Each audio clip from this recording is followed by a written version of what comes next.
Ай мен күн ертегісі. Өткен заманда біреудің Күнсұлу мен Айсұлу деген екі қызы болыпты. Екеуі де теңдесі жоқ сұлу екен. Бірінен бірі асқан сұлумын деп, бірімен бірі үнемі ұрсысып, жиі-жиі жанжалдасып қалады екен. Бір күні Күнсұлу іс тігіп отырған Айсұлуға тиісіп, сенен мен сұлумын дейді. Ал Айсұлу болса, жоқ, сен сұлу емессің, мен сұлумын деп таласады.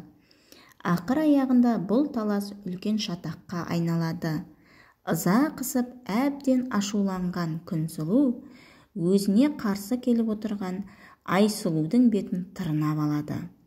Күнсұлудың тырнағының ізі Айсұлудың бетінде өшпестей болып қалады. Міне содан бері Айсұлу жұрттан ұялып тек түнде ғана тысқа шығады екен. Ал бейбастығынан қатты ұятқа батқан Күнсұлу түн қараңғылығында бұғып жатады екен.